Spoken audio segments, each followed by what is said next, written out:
will see how it goes, because I wanted to make the lighting low so you guys can like sleep easier. And yeah, but also I don't want to like damage my eyes by not being able to see. So I do have my laptop here that's making some rain sounds, so hopefully you enjoy that as well. And it's also giving me a little bit of light so I can read. I'm not sure how loud the rain sounds are compared to my voice. So, actually let me check. Okay, I think this is fine. Do let me know if it's a bit too loud, and in my next video I can make it quieter, but as far as I just listened, I think it's okay, so we're gonna keep it. But yeah, like the ideal situation is like this, because it's very warm, but I can't read my like text, so okay. Also, before we start, I know this is like a really long intro, but I just wanted to check in with you. So yeah, if you need a drink, I don't know, some food, although if you're sleeping you're probably okay with that. If you want to make yourself even more comfortable, grab a blanket, or if you're like warm, just adjust your layers. Yeah, I invite you to do anything else you might want to do to just really make yourself comfortable so that you can just fall asleep. And just a space if there's anything that you might want to do before you just like completely relax.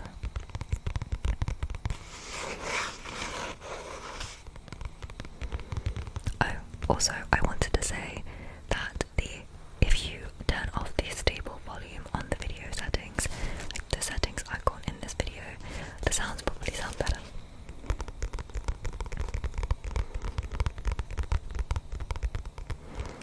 Okay, let's get started.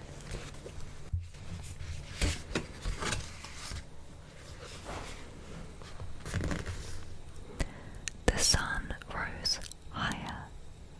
Blue waves, green waves swept a quick fan over the beach. Wait, did I even introduce the book? We're reading The Waves by Virginia Woolf. Okay, sorry about that. Let me start from the beginning. The sun rose higher. Blue waves, green waves swept a quick fan over the beach, circling the spike of sea holly and leaving shallow pools of light here and there on the sand. A faint black rim was left behind them. The rocks, which had been misty and soft, hardened and were marked with red clefts.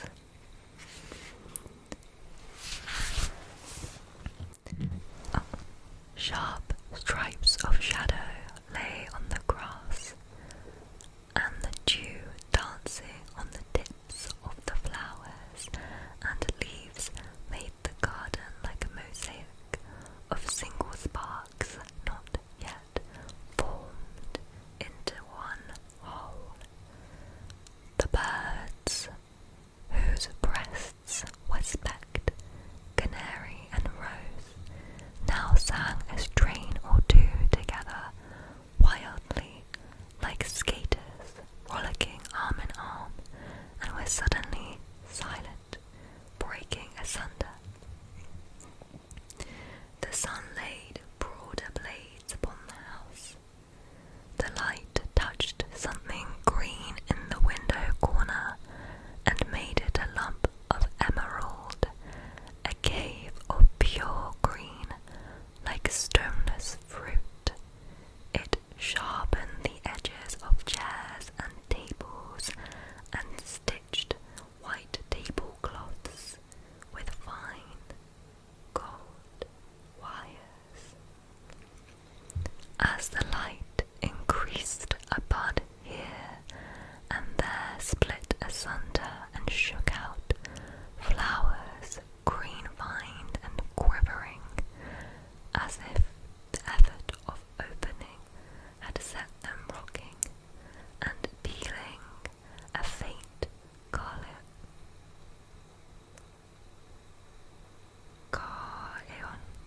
carlion, I don't know if that's how you pronounce it, as they beat their frail clappers against their white walls.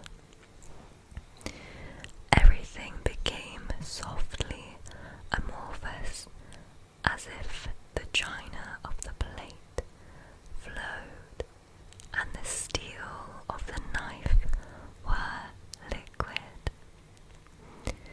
Meanwhile, the concussion of the waves breaking fell with muffled thuds like logs falling on the shore.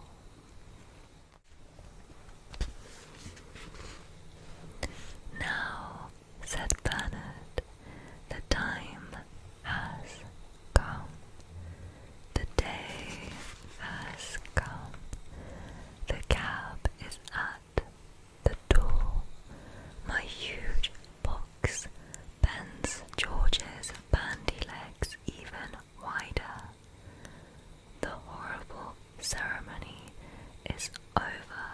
The tips and the goodbyes in the hall. Now there is this gulping ceremony with my mother, this hand-shaking ceremony with my father. Now I must go on waving. I must go on waving till we turn the corner. Now that ceremony is over. Heaven be praised. All ceremonies are over. I am alone. I am going to school for the first time." Everybody seems to be doing things for this moment only, and never again. Never again. The urgency of it all is fearful. Everybody, wait. Oh, I missed a page. Everybody knows I'm going to school, going for the first time. That boy's going to school for the first time, says the housemaid, cleaning the steps. I must not cry, I must behold them indifferently. Now the awful portals of the station gape. The moon-faced clock regards me. I must make phrases and so interpose something hard between myself and the stare of housemaids, the stare of clocks, staring faces, indifferent faces, or I shall cry. There is Lois, there is Neville, in long coats, carrying handbags by the booking office. They are composed, but they look different. "Here is Bernard," said Lois. "He is composed, he is easy, he swings his bat as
of the Latin language and step firmly upon the well-laid sentences and pronounce the explicit. Sorry, let me say that again. And pronounce the explicit, the sonorous. The sonorous hexameters. What? Of Virgil, of Lucretius, and chant with a passion that is never obscure or formless the loves of Catullus, reading from a big book, a quarto with margins. I feel like I don't understand half of these words. I shall lie too in the fields among the tickling grasses. I shall lie with my friends under the towering elm trees. Behold, the headmaster, alas that he should excite my ridicule. He is too sleek, he is altogether too shiny, like some statue in a black garden. Sorry, in a public garden, and on the left side of his waistcoat, his taut, his drum-like waistcoat, hangs a crucifix. Old Crane, said Bernard, now rises to address us. Old Crane, the headmaster, has a nose like a mountain at sunset, and a blue cleft in his chin like a wooded ravine, which some tripper has fired, like a wooded ravine seen from the train window.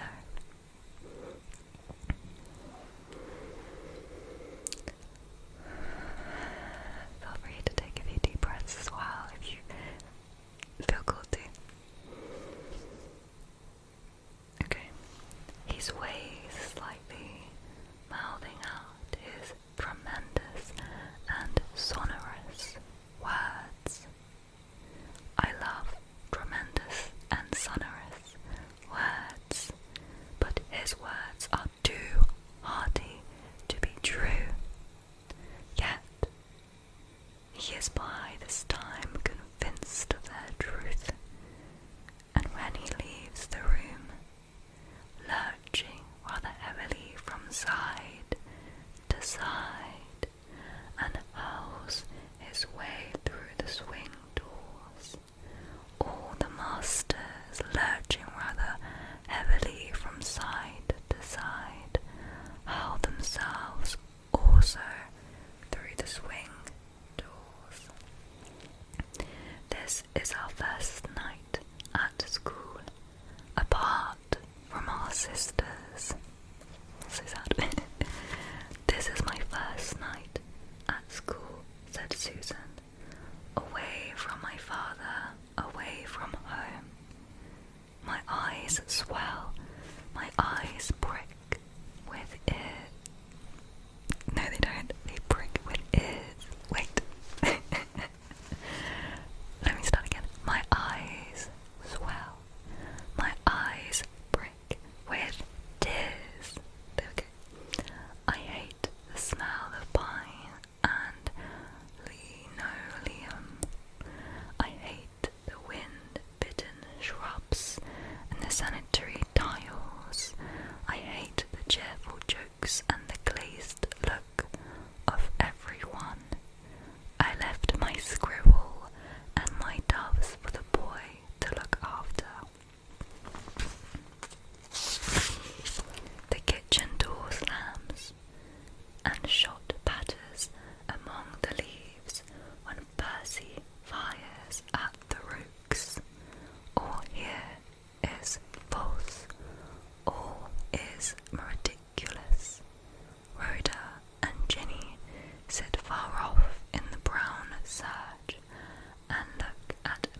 myself this, so I will not cry.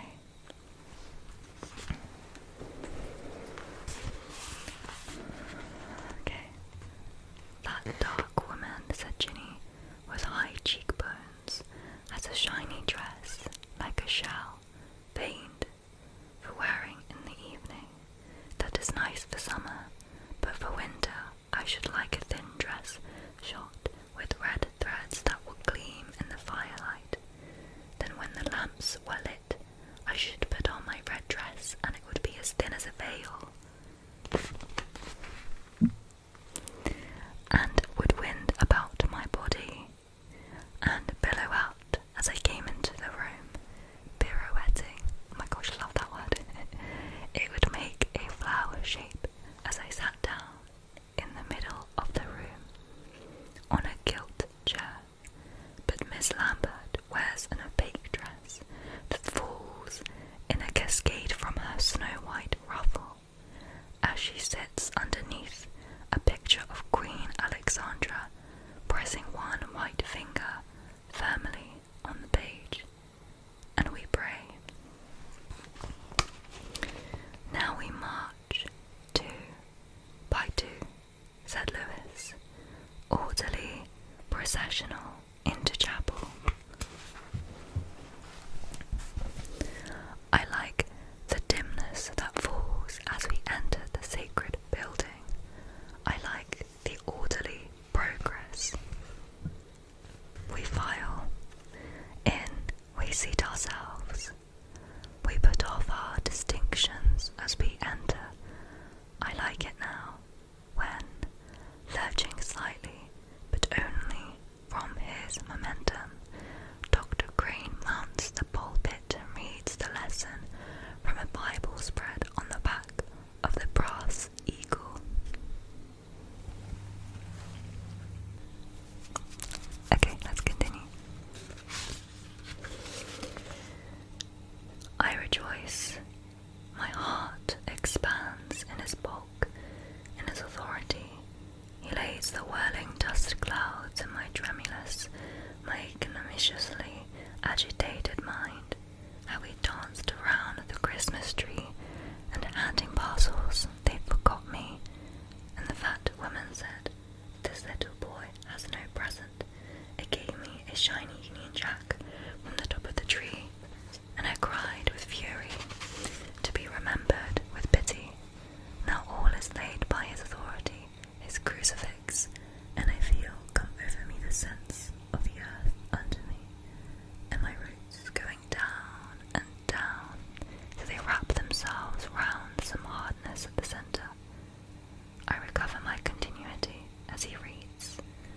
I become a figure in the procession, a spoke in the huge wheel that is turning. At last erects me here, and now I have been in the dark, I have been hidden, but when the wheel turns, as he reads, I rise into this dim light, where I just perceive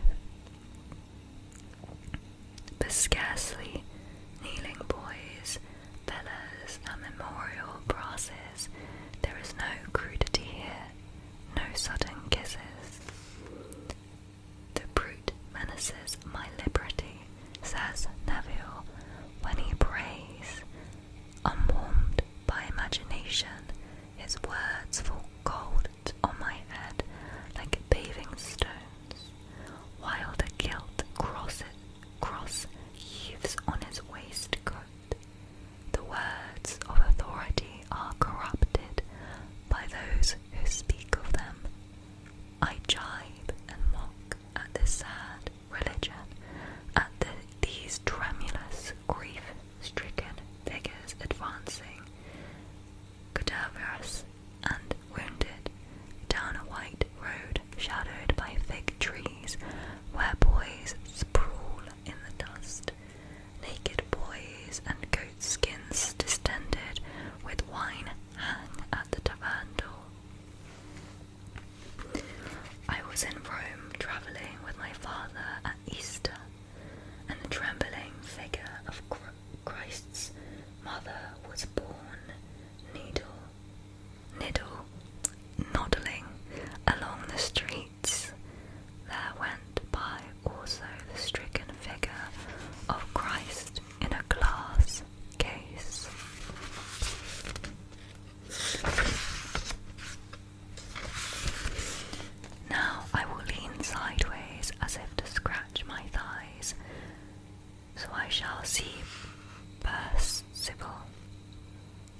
sits upright among the smaller fry.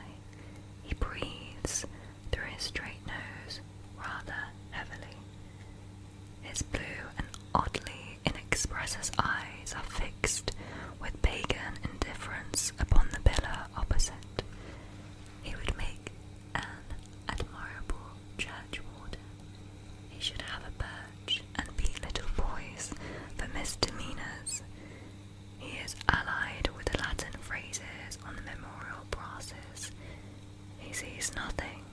He hears nothing.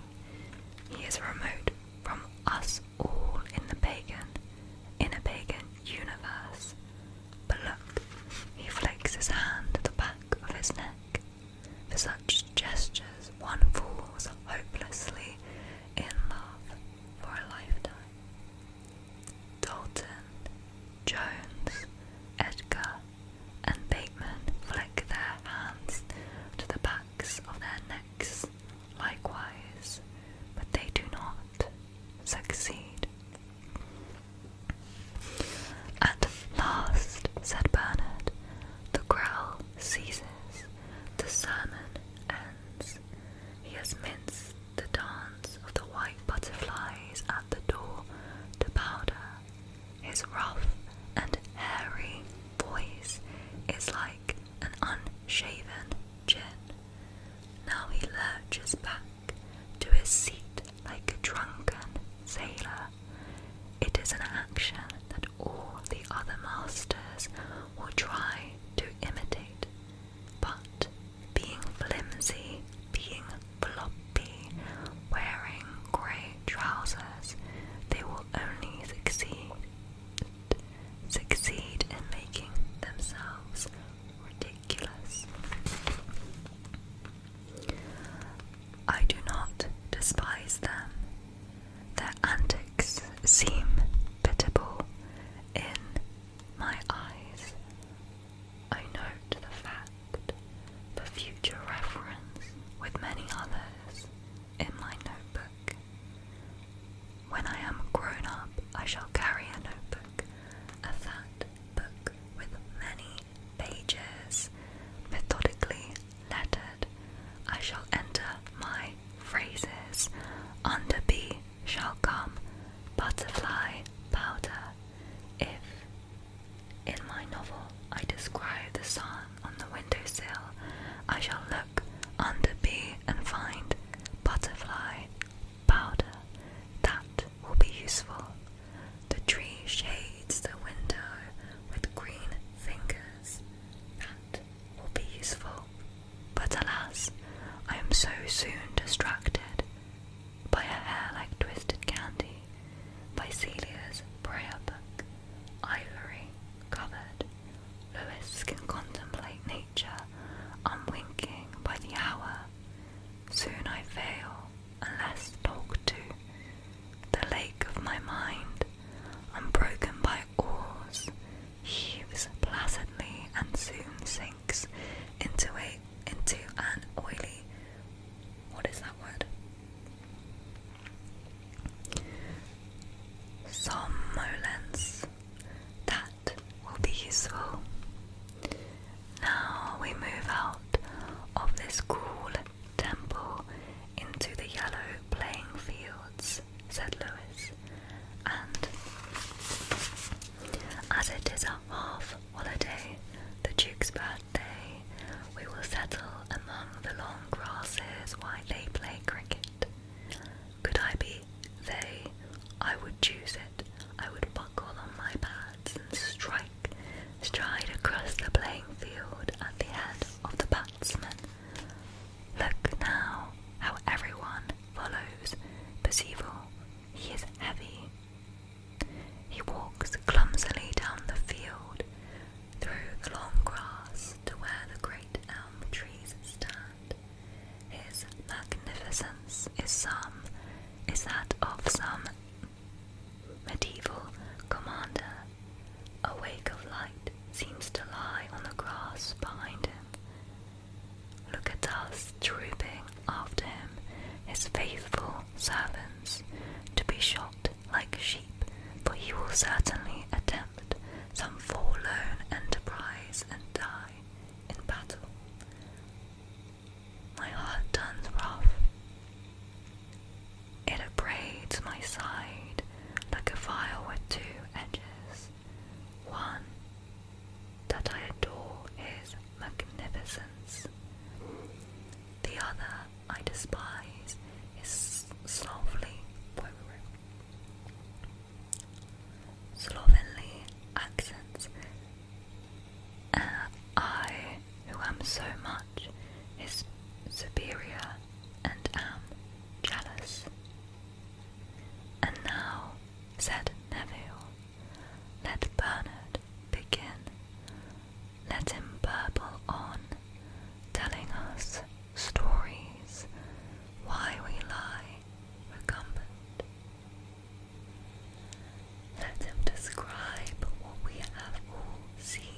those tufts of whiteness as the breeze dishevels them.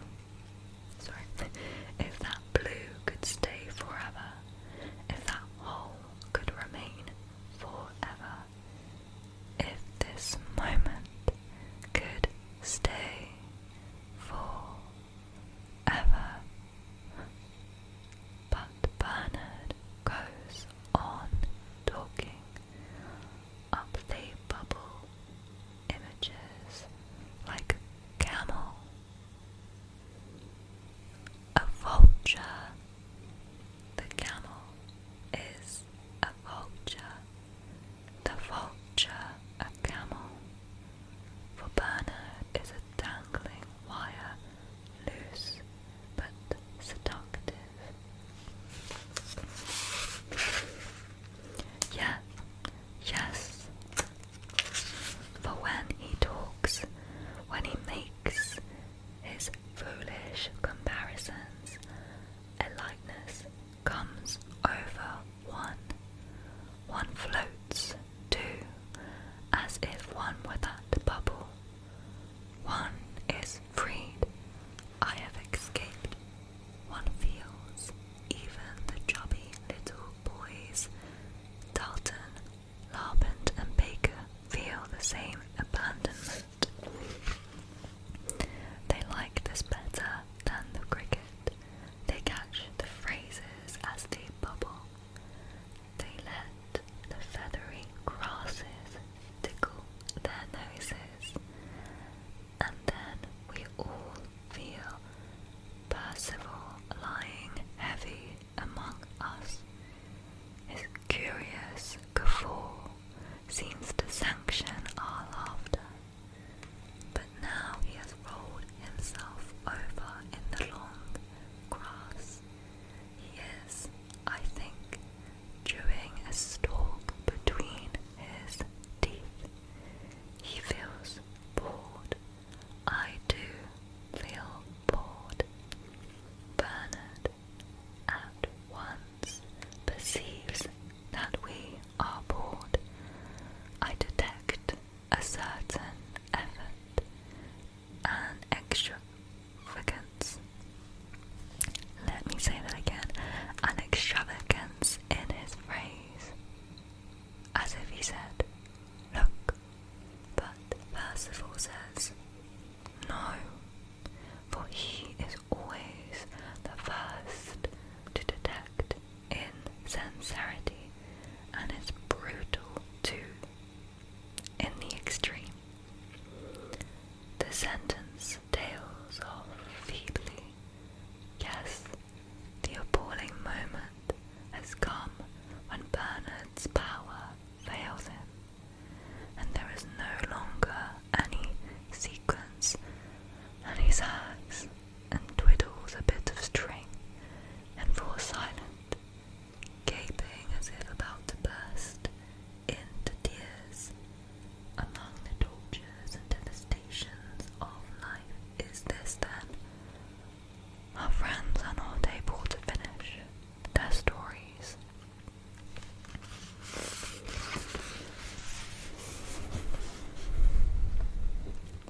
Now let me try, said Lewis, before we rise, before we go to tea, to fix the moment in one effort of supreme endeavour. This shall endure. We are parting, some to tea, some to the nets, I to show my essay to Mr.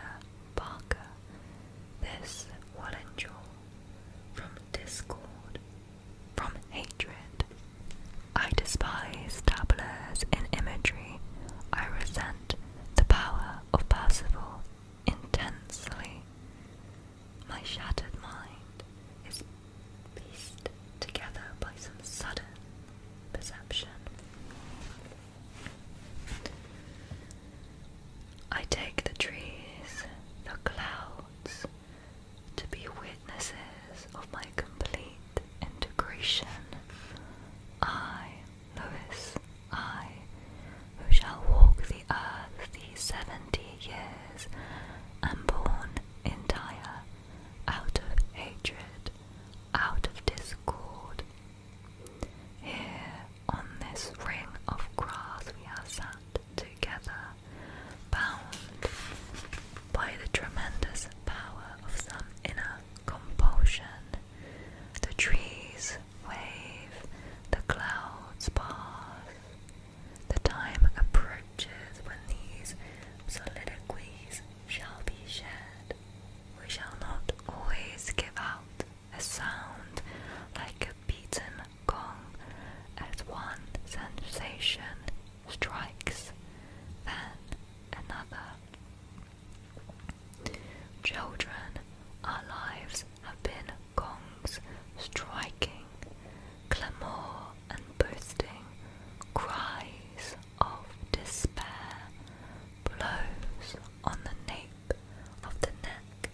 At home the hay waves over the meadows.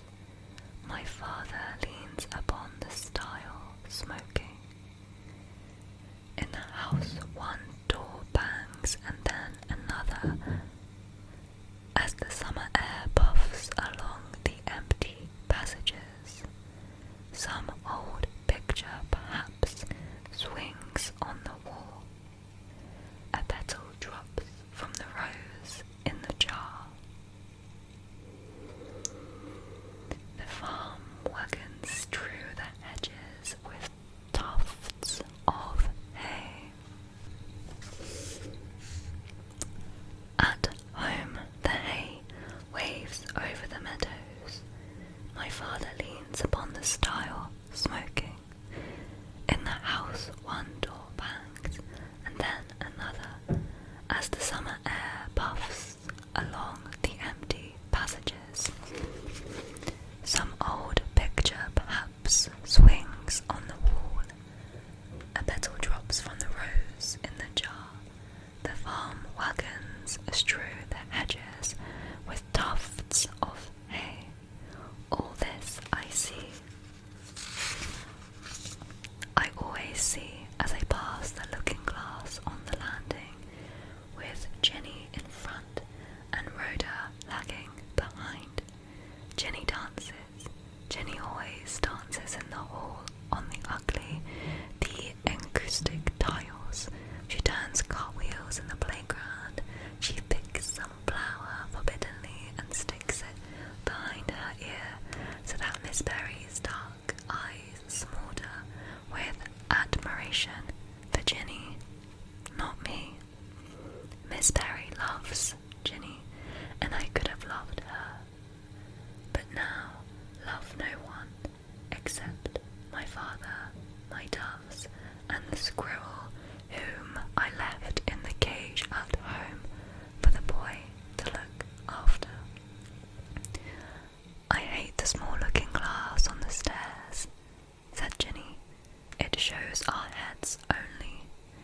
It cuts off our heads, and my lips are too wide, and my eyes too close together. I show my gums too much when I laugh. Susan's head, with its foul look, with its grass-green eyes, which poets love, Bernard said, because they fall upon close white stitching. Put mine out, even Rhoda's face mooning. Vacant is completed, like those white petals she used to swim in her bowl. So I skip up the stairs past them, to the next landing, where the long grass hangs, and I see myself entire. I see my body and head in one row. I see my body and head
shift and change and am seen through in a second. If they meet a housemaid, she looks at them without laughing, but she laughs at me. They know what to say if spoken to. They laugh really. They get angry really. Well, I have to look first and do what other people do when they have done it. See now with what extraordinary certainty Jenny pulls on her stocking, simply to play tennis. That I admire, but I like Susan's way better, for she is more resolute and less ambitious of distinction than Jenny. Both despise me for copying what they do, but Susan sometimes teaches me, for instance, how to tie a bow, while Jenny has her own knowledge, but keeps it to herself. They have friends to sit by, they have things to say privately in corners, but I attach myself only to names and faces and hoard them like amulets against disaster.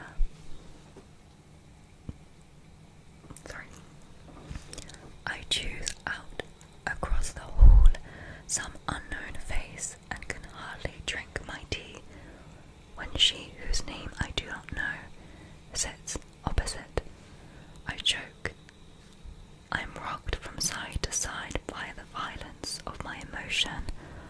I imagine these nameless, these immaculate people watching me from behind bushes. I leap high to excite their admiration. At night, in bed, I excite their complete wonder. I often die pierced with arrows to win their tears. If they should stay, or I should see from a label on their boxes that they were in Scarborough last holidays, the whole town runs cold, the whole pavement is illuminated. Therefore I hate looking glasses which show me my real face. Alone I often fall down into nothingness. I must push my foot stealthily, lest I should fall off the edge of the world into nothingness. I have to bang my hand against some hard door to call myself back to the body. Okay, we are late, said Susan. We must wait our turn to play. We will pitch here in the long grass and pretend to watch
solemn, all is pale where she stands, like a statue in a grove. She lets her tasselled silken cloak slip down, and only her purple ring still glows, her finest, her amethystine ring. There is this mystery about people when they leave us. When they leave us, I can companion them to the pond and make them stately. When Miss Lambert passes, she makes the daisy change, and everything runs like streaks of fire when she carves the beef. The beef, month by month, things are losing their hardness. Even my body now lets the light through. My spine is soft, like wax near the flame of the candle. I dream. Let me put that down a bit.